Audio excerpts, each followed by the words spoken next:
Assalamualaikum warahmatullahi wabarakatuh.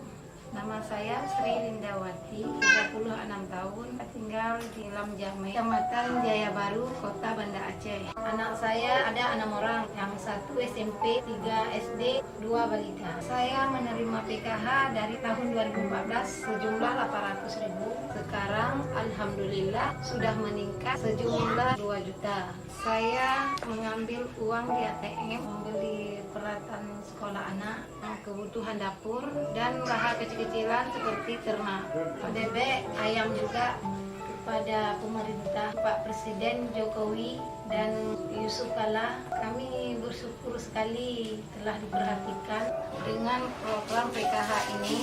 Sangat membantu keluarga-keluarga yang sedang berjuang seperti kami ini menjadi keluarga sejahtera. Terima kasih PKH.